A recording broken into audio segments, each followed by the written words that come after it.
Chapter 41, Moby Dick. I, Ishmael, was one of that crew. My shouts had gone up with the rest. My oath had been welded with theirs, and stronger I shouted, and more did I hammer and clinch my oath, because of the dread in my soul. A wild, mystical, sympathetical feeling was in me. Ahab's quenchless feud seemed mine. With greedy ears I learned the history of that murderous monster against whom I and all the others had taken our oaths of violence and revenge.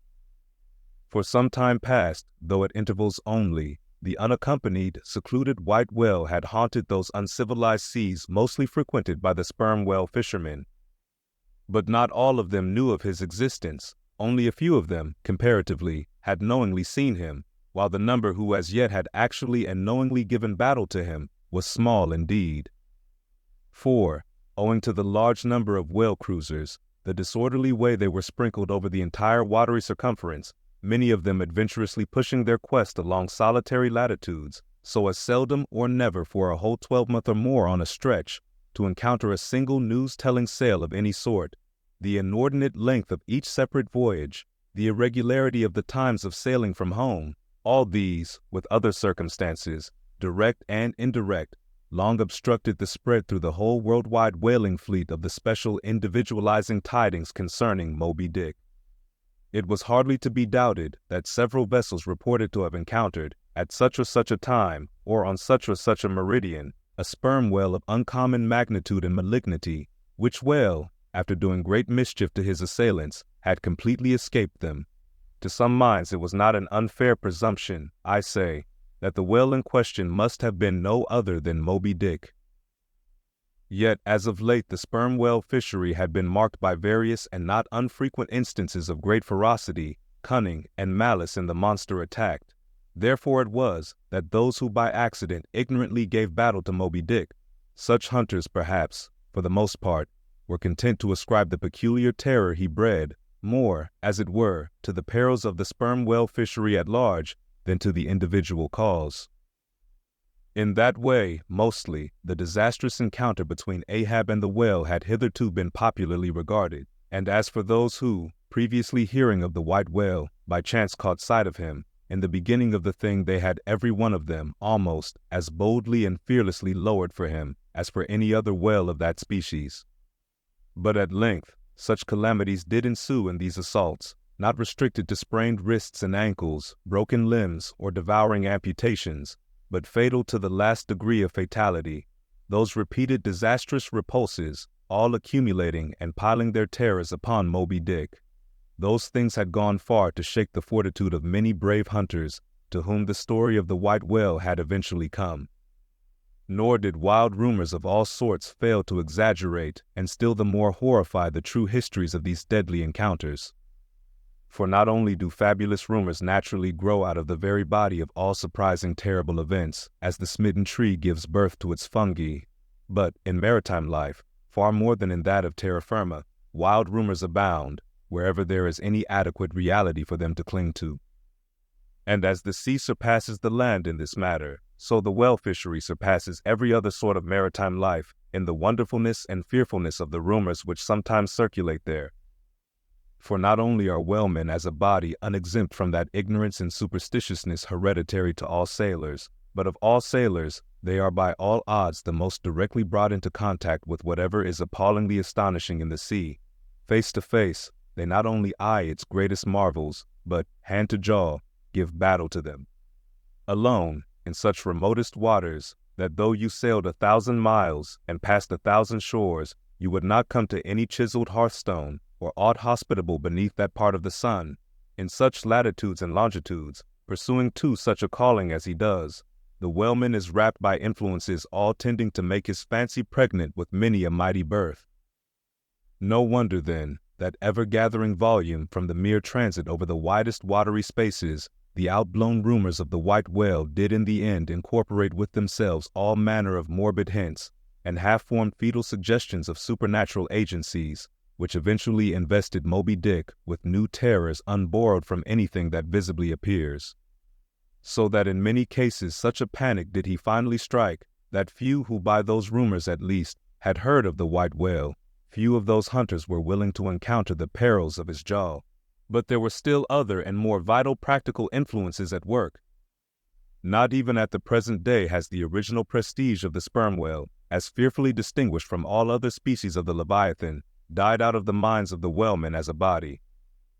There are those this day among them who, though intelligent and courageous enough in offering battle to the Greenland or right whale, would perhaps, either from professional inexperience or incompetency or timidity, decline a contest with the sperm whale. At any rate, there are plenty of whalemen, especially among those whaling nations not sailing under the American flag, who have never hostilely encountered the sperm whale, but whose sole knowledge of the Leviathan is restricted to the ignoble monster primitively pursued in the north. Seated on their hatches, these men will hearken with a childish fireside interest and awe to the wild, strange tales of southern whaling. Nor is the preeminent tremendousness of the great sperm whale anywhere more feelingly comprehended than on board of those prows which stem him. And as if the now tested reality of his might had in former legendary times thrown its shadow before it, we find some book naturalists, Olassen and Pavelsen, declaring the sperm whale not only to be a consternation to every other creature in the sea, but also to be so incredibly ferocious as continually to be athirst for human blood. Nor even down to so late a time as Cuvier's were these or almost similar impressions effaced.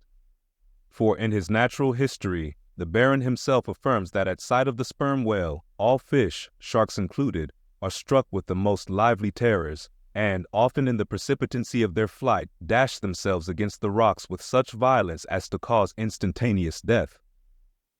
And however the general experiences in the fishery may amend such reports as these, yet in their full terribleness, even to the bloodthirsty item of Pavelsen, the superstitious belief in them is, in some vicissitudes of their vocation, revived in the minds of the hunters.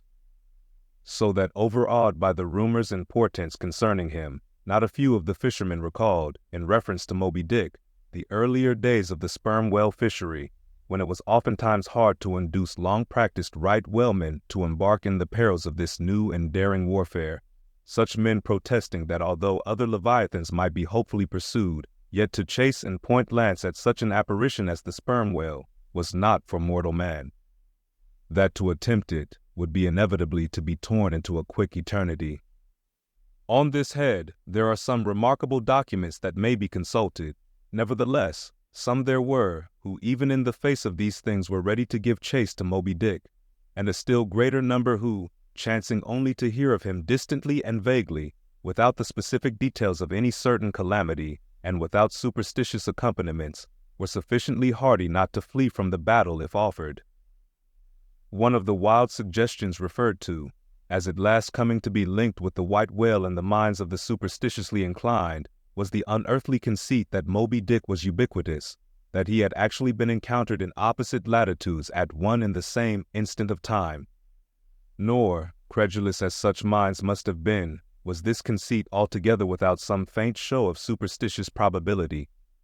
For as the secrets of the currents in the seas have never yet been divulged, even to the most erudite research, so the hidden ways of the sperm whale when beneath the surface remain, in great part, unaccountable to his pursuers, and from time to time have originated the most curious and contradictory speculations regarding them, especially concerning the mystic modes whereby, after sounding to a great depth, he transports himself with such vast swiftness to the most widely distant points. It is a thing well known to both American and English whale ships, and as well a thing placed upon authoritative record years ago by Scoresby, that some whales have been captured far north in the Pacific, in whose bodies have been found the barbs of harpoons darted in the Greenland seas. Nor is it to be gainsaid that in some of these instances it has been declared that the interval of time between the two assaults could not have exceeded very many days. Hence, by inference, it has been believed by some whalemen that the Northwest Passage, so long a problem to man, was never a problem to the whale. So that here, in the real living experience of living men, the prodigies related in old times of the inland Strelo Mountain in Portugal, near whose top there was said to be a lake in which the wrecks of ships floated up to the surface, and that still more wonderful story of the Arethusa Fountain near Syracuse, whose waters were believed to have come from the Holy Land by an underground passage, these fabulous narrations are almost fully equaled by the realities of the whalemen. Forced into familiarity, then, with such prodigies as these, and knowing that after repeated, intrepid assaults, the white whale had escaped alive, it cannot be much matter of surprise that some whalemen should go still further in their superstitions, declaring Moby Dick not only ubiquitous, but immortal. For immortality is but ubiquity in time, that though groves of spears should be planted in his flanks, he would still swim away unharmed, or if indeed he should ever be made to spout thick blood, such a sight would be but a ghastly deception, for again in unensanguined billows hundreds of leagues away, his unsullied jet would once more be seen. But even stripped of these supernatural surmisings, there was enough in the earthly make and incontestable character of the monster to strike the imagination with unwonted power. For it was not so much his uncommon bulk that so much distinguished him from other sperm whales, but, as was elsewhere thrown out, a peculiar snow-white wrinkled forehead and a high, pyramidical white hump. These were his prominent features, the tokens whereby, even in the limitless, uncharted seas, he revealed his identity at a long distance to those who knew him.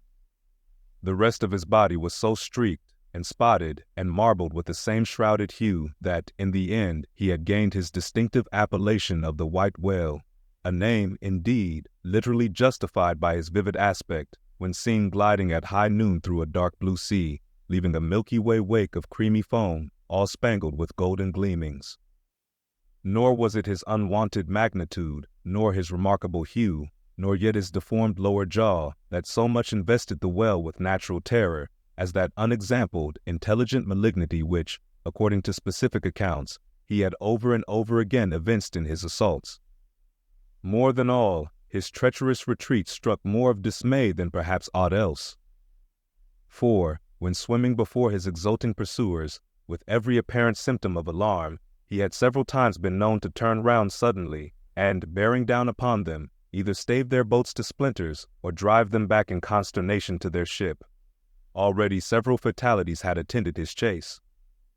But those similar disasters, however little bruited ashore, were by no means unusual in the fishery, yet, in most instances, such seemed the white whale's infernal aforethought of ferocity, that every dismembering or death that he caused was not wholly regarded as having been inflicted by an unintelligent agent.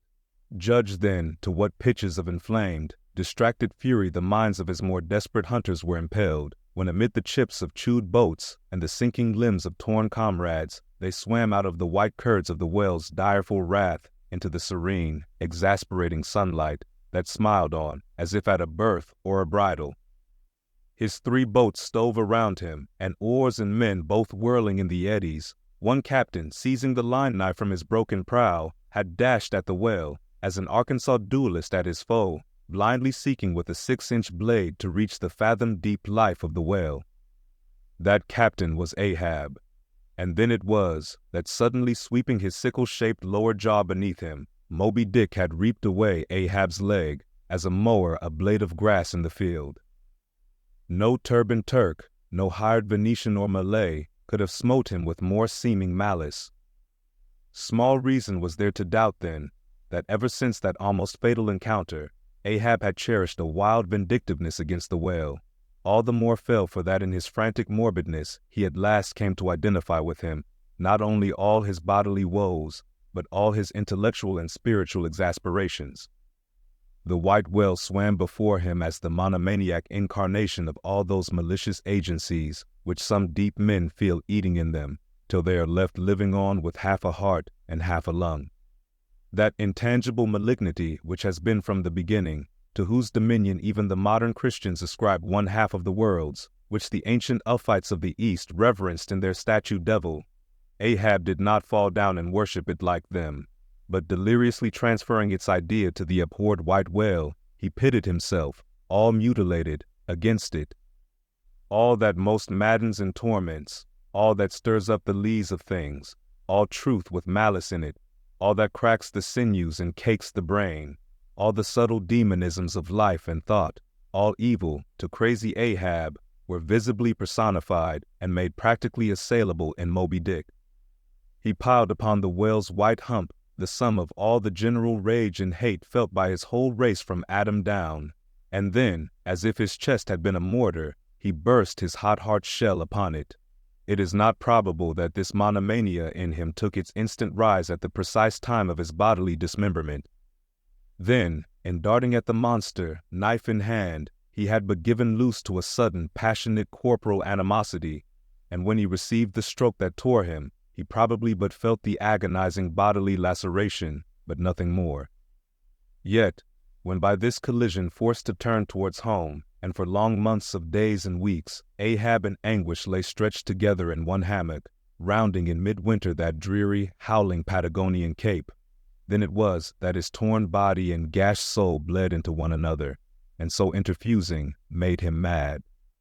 That it was only then, on the homeward voyage, after the encounter, that the final monomania seized him, seems all but certain from the fact that, at intervals during the passage, he was a raving lunatic, and though unlimed of a leg, yet such vital strength yet lurked in his Egyptian chest, and was moreover intensified by his delirium, that his mates were forced to lace him fast, even there as he sailed, raving in his hammock. In a straitjacket, he swung to the mad rockings of the gales. And, when running into more sufferable latitudes, the ship, with mild stunsail spread, floated across the tranquil tropics, and to all appearances, the old man's delirium seemed left behind him with the Cape Horn swells, and he came forth from his dark den into the blessed light and air. Even then, when he bore that firm, collected front, however pale, and issued his calm orders once again, and his mates thanked God the direful madness was now gone. Even then, Ahab, in his hidden self, raved on. Human madness is oftentimes a cunning and most feline thing. When you think it fled, it may have but become transfigured into some still subtler form. Ahab's full lunacy subsided not, but deepeningly contracted, like the unabated Hudson, when that noble Northman flows narrowly but unfathomably through the Highland gorge. But, as in his narrow-flowing monomania, not one jot of Ahab's broad madness had been left behind, so in that broad madness, not one jot of his great natural intellect had perished. That before living agent now became the living instrument. If such a furious trope may stand, his special lunacy stormed his general sanity, and carried it, and turned all its concentred cannon upon its own mad mark, so that far from having lost his strength, Ahab, to that one end, did now possess 1,000-fold more potency than ever he had sanely brought to bear upon any one reasonable object. This is much, yet Ahab's larger, darker, deeper part remains unhinted. But vain to popularize profundities, and all truth is profound. Winding far down from within the very heart of this spiked Hotel de Cluny, where we here stand, however grand and wonderful, now quit it, and take your way, ye nobler, sadder souls, to those vast Roman halls of Thermes, where far beneath the fantastic towers of man's upper earth, his root of grandeur, his whole awful essence sits in bearded state, an antique buried beneath antiquities, and throned on torsos. So, with a broken throne, the great gods mock that captive king, so like a caryatid, he patient sits, upholding on his frozen brow the piled entablatures of ages. Wend ye down there, ye prouder, sadder souls, question that proud, sad king, a family likeness. Aye, he did beget ye, ye young exiled royalties, and from your grim sire only will the old state's secret come. Now, in his heart, Ahab had some glimpse of this, namely, all my means are sane, my motive and my object mad. Yet without power to kill, or change, or shun the fact, he likewise knew that to mankind he did long dissemble, in some sort, did still. But that thing of his dissembling was only subject to his perceptibility, not to his will determinate. Nevertheless, so well did he succeed in that dissembling, that when with ivory leg he stepped ashore at last, no Nantucketer thought him otherwise than but naturally grieved, and that to the quick, with the terrible casualty which had overtaken him. The report of his undeniable delirium at sea was likewise popularly ascribed to a kindred cause. And so, too, all the added moodiness, which always afterwards, to the very day of sailing in the Pequod on the present voyage, sat brooding on his brow. Nor is it so very unlikely that far from distrusting his fitness for another whaling voyage on account of such dark symptoms, the calculating people of that prudent isle were inclined to harbor the conceit that for those very reasons he was all the better qualified and set on edge for a pursuit so full of rage and wildness as the bloody hunt of whales. Gnawed within and scorched without with the infixed, unrelenting fangs of some incurable idea, such an one, could he be found, would seem the very man to dart his iron and lift his lance against the most appalling of all brutes. Or, if for any reason thought to be corporeally incapacitated for that, yet such an one would seem superlatively competent to cheer and howl on his underlings to the attack. But be all this as it may, certain it is that with the mad secret of his unabated rage bolted up and keyed in him, Ahab had purposely sailed upon the present voyage with the one only and all-engrossing object of hunting the white whale. Had any one of his old acquaintances on shore but half dreamed of what was lurking in him then, how soon would their aghast and righteous souls have wrenched the ship from such a fiendish man? They were bent on profitable cruises, the profit to be counted down in dollars from the mint. He was intent on an audacious, immitigable, and supernatural revenge. Here, then, was this gray-headed, ungodly old man, chasing with curses a job's well round the world, at the head of a crew, too, chiefly made up of mongrel renegades and castaways and cannibals, morally enfeebled also by the incompetence of mere unaided virtue or right-mindedness in Starbuck, the invulnerable jollity of indifference and recklessness in Stubb, and the pervading mediocrity in Flask. Such a crew, so officered, seemed specially picked and packed by some infernal fatality to help him to his monomaniac revenge. How it was that they so aboundingly responded to the old man's ire, by what evil magic their souls were possessed, that at times his hate seemed almost theirs, the white whale as much their insufferable foe as his, how all this came to be, what the white whale was to them, or how to their unconscious understandings, also, in some dim, unsuspected way, he might have seemed the gliding great demon of the seas of life, all this to explain would be to dive deeper than Ishmael can go. The subterranean miner that works in us all, how can one tell whither leads his shaft by the ever-shifting, muffled sound of his pick? Who does not feel the irresistible arm drag? What skiff in tow of a 74 can stand still? For one, I gave myself up to the abandonment of the time and the place, but while yet all a rush to encounter the whale, could see naught in that brute but the deadliest ill. Speed up your reading and enhance your memory with Moby Dick by your side. Choose the tactile joy of a physical book or the convenience of Kindle and discover a deeper way to dive into this classic. Pairing the audiobook with the text takes your understanding and retention to the next level. Ready to transform your literary experience? Check the link in the description and pick the perfect format for you. With EchoTales Audiobooks, Moby Dick awaits. Dive deeper, read faster, remember more. Get your book now.